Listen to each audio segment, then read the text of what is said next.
رات کو 1 بجے میں امی کے کمرے سے گزرا تو مجھے امی کے کمرے سے عجیب سسکیوں کی آواز آ رہی تھی۔ میں بڑا حیران ہوا کہ آخر امی کے ساتھ ایسا کیا ہو رہا تھا جس کی آواز باہر تک آ رہی تھی۔ جب میں نے دروازے کو کان لگا کے سنا تو میری امی میرے ابو کو کہہ رہی تھی کہ اور زور سے کرو، اور زور سے۔ میں نے ادھر ادھر دیکھا کہ کچھ سراغ ڈھونڈوں تاکہ میں اندر کا منظر دیکھ سکوں۔ جب میں نے کمرے کھڑکی کو ہاتھ لگایا تو کھڑکی کھلی ہوئی تھی۔ میں نے جب آہستہ سے کھڑکی کھولی اور اندر کا منظر دیکھا تو میرے ابو نے میری امی کو بالوں سے پکڑا ہوا تھا اور گاڑی کو فل سپیڈ میں ریس دی ہوئی تھی۔ یہ منظر دیکھا تو مجھ سے کنٹرول نہیں ہو رہا تھا۔ میرا دل کہہ رہا تھا کہ ابھی ابو کی جگہ امی کو۔ میرا نام شاہزین ہے اور میں 20 سال کا ہوں۔ کم عمری میں مجھے ساری باتوں کی سمجھ آ گئی تھی۔ جب ایک رات میں پانی پینے کے لیے اٹھا تھا تو امی ابو کو میں نے دیکھ لیا تھا جب میں نے مجھے نہیں دیکھنا چاہیے تھا، جس کے بعد اب مجھے اس چیز کی عادت ہو گئی تھی اور اس سب کو دیکھ کر میرا دل زور زور سے دھڑکتا تھا۔ یہ سب دیکھنے کے بعد اب تو جیسے مجھے نیند بھی نہ آتی تھی۔ میں ہر وقت انتظار کرتا رہتا کہ کب ابو امی کے پاس جا کر اس سارا کچھ کرے اور میں دیکھ کر اب چلتے پھرتے میں امی کے وجود کا جائزہ لیتا رہتا۔ امی پر میرا دل آ چکا تھا۔ اب میں بھی امی کے ساتھ وہی سب کچھ کرنا چاہتا تھا جو ابو اس کے ساتھ کرتے آ رہے تھے۔ ابو کی عمر اب بڑھنے لگی تھی اور وہ کافی حد تک تھکاوٹ کا شکار بھی رہنے لگے تھے۔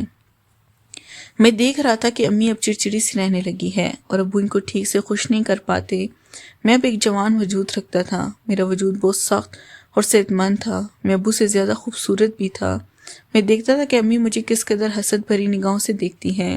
کیوں میری امی کی شادی بھی کم عمری میں ہی ہوئی تھی اور اس کے بعد فوراً ہی میں پیدا ہو گیا تھا، تو کوئی بھی مجھے امی کا بیٹا نہ سمجھتا تھا۔ میں جب بھی امی کے ساتھ بیٹھا ہوتا تو کوئی انجان دیکھ لیتا تو وہ ہرگز یقین نہ کرتا کہ میں امی کا بیٹا ہوں، کیونکہ امی اور میں دکھنے میں ایک ہی جتنے نظر آتے تھے۔ مگر اب جو میری نظریں امی پر تھیں وہ مجھے بہت بے چین کر رہی تھیں اور میں جلد از جلد امی کو حاصل کرنا چاہتا تھا۔ ایک دن امی ایک کزن کی شادی تھی۔ امی وہاں جانے کے لیے تیار ہو رہی تھی۔ امی نے سرخ رنگ کا جوڑا پہن رکھا تھا جس میں وہ غضب لگ رہی تھی۔ امی اتنے عرصے بعد بہت اچھی طرح تیار ہوئی تھی اور خود کو وقت دیا تھا۔ ابھی جانے میں تھوڑا وقت باقی تھا۔ میں موبائل کے بہانے وہیں صوفے پر بیٹھا ہوا تھا۔ میں تیار ہو کر آ گیا۔ اب مجھے امی اور ابو کے ساتھ شادی میں جانا تھا، مگر میں بہانے سے بار بار امی کو دیکھ رہا تھا۔ پھر امی گلے میں ایک لاکٹ پہن رہی تھی جو اس سے بھر نہیں ہو رہا تھا۔ میں فوراً اٹھا اور کہا امی لائیں میں بند کر دیتا ہوں۔ امی میری اس بات پر بہت خوش ہوئیں اور کہنے لگی کہ اب تمہیں بھی عورتوں کے کام کرنے آ گئے ہیں کیا؟ تمہاری بیوی کے تو مزے ہوں گے کیونکہ اس کا شوہر پہلے ہی سب کچھ سیکھ چکا ہے۔ تو میں امی سے کہنے لگا کہ امی آپ نے میرے گٹ دیکھے ہی کہا ہے، میں ہر چیز سیکھ چکا ہوں، چاہے تو خود پر بھی آزما لیں۔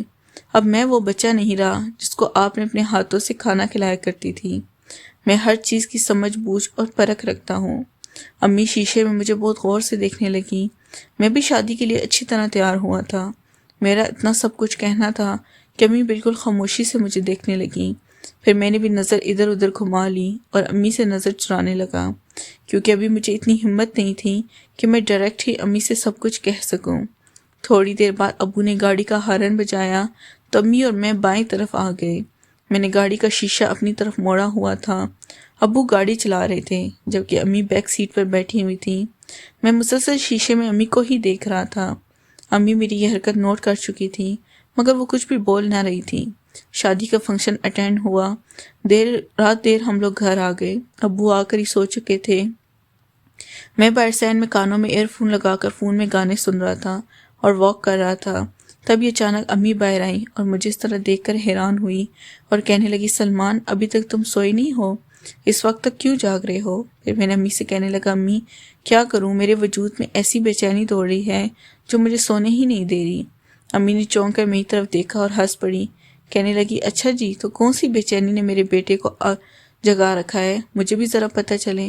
تو میں امی سے کہنے لگا کہ آپ اور ابو تو مزے لے کر سو جاتے ہو، میں ساری رات تڑپتا رہتا ہوں۔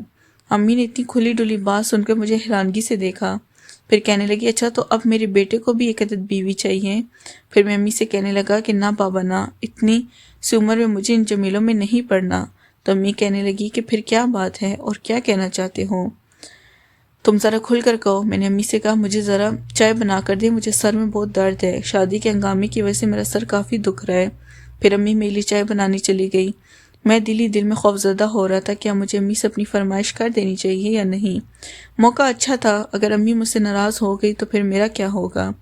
میں اسی کشمکش کا شکار تھا، مگر کسی بھی کر کے مجھے امی سے بات تو منوانی تھی، کیونکہ میرے پاس دوسرا چارہ بھی نہیں تھا، اور میں اتنی کم عمر میں شادی کر کے اپنا مستقبل بھی برباد نہیں کرنا چاہتا تھا۔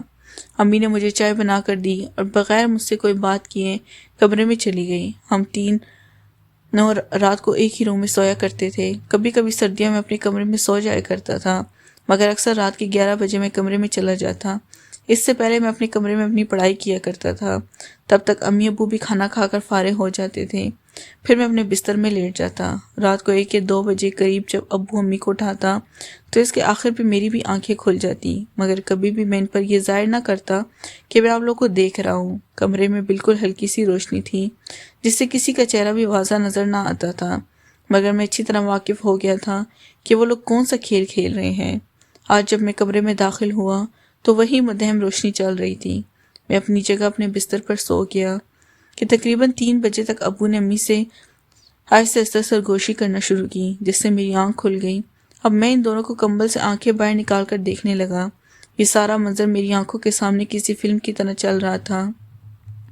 جب ابو اپنی بازی کھیل چکے تو نڈال ہو کر لیٹ گئے، مگر میں دیکھ رہا تھا کہ امی مستقل بے چین ہوئی جا رہی تھی، شاید ان کی ضرورت ابھی پوری نہ ہوئی تھی۔ وہی دو کروٹیں بل رہی تھی۔ میرا دل چاہ رہا تھا کہ ابھی اٹھ کر ان کے ساتھ ہی لگ جاؤں، مگر ابو کے ہوتے ہوئے یہ سب ممکن نہیں تھا۔ یہاں میں تڑپتا ہوا لیٹ گیا، وہاں پر امی پھر نہ جانے رات کی کس پیر میری آنکھ لگ گئی اور میں سو گیا۔ اگلی صبح میری آنکھ کچھ دیر سے کھلی تھی۔ اگلے دن اتوار کا دن تھا، اس لیے امی نے مجھے اور ابو دونوں کو نہ اٹھایا تھا۔ 10 بجے ناشتہ تیار کر کے ہم دونوں کو اٹھانے آئی۔ جب میں باہر آئے تو امی کے سارے بال گیلے تھے اور انہوں نے ٹاول لپیٹا ہوا تھا، بلکہ ایسے ہی اپنے بالوں کو کھلا چھوڑا ہوا تھا۔ ان کے بالوں سے گرتا پانی کپڑوں پر گر رہا تھا، جو کپڑوں کو بھی گیلا کر رہا تھا، جیسے اب سارا نظارہ صاف دکھائی دے رہا تھا۔ امی کی میں طرف پیٹھ تھی، میں بہت غور سے انہیں دیکھے جا رہا تھا۔ تب یہ اچانک امی پلٹی تو میں نے فوراً اپنی نظریں جھکا لی اور ہم کھانا کھانے لگے۔ ناشتہ کرنے کے بعد امی سے کہنے لگی، جو میں نے تم سے کام بولا تھا وہ تم نے کیا؟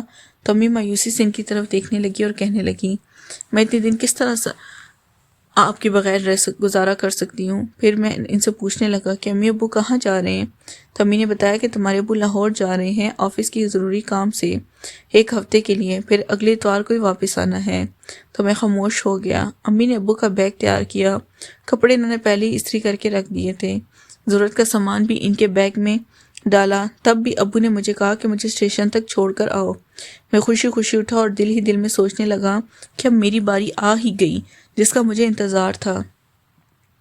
اب وہ وقت میں اپنی آنکھوں کے سامنے دیکھ رہا تھا۔ امی کافی افسردہ تھی کیونکہ امی ایک رات بھی ابو کے بغیر نہ گزار سکتی تھی۔ پھر میں ابو کو چھوڑ کر واپس آ گیا تو امی گھر کی صفائی ستھرائی میں مصروف تھی۔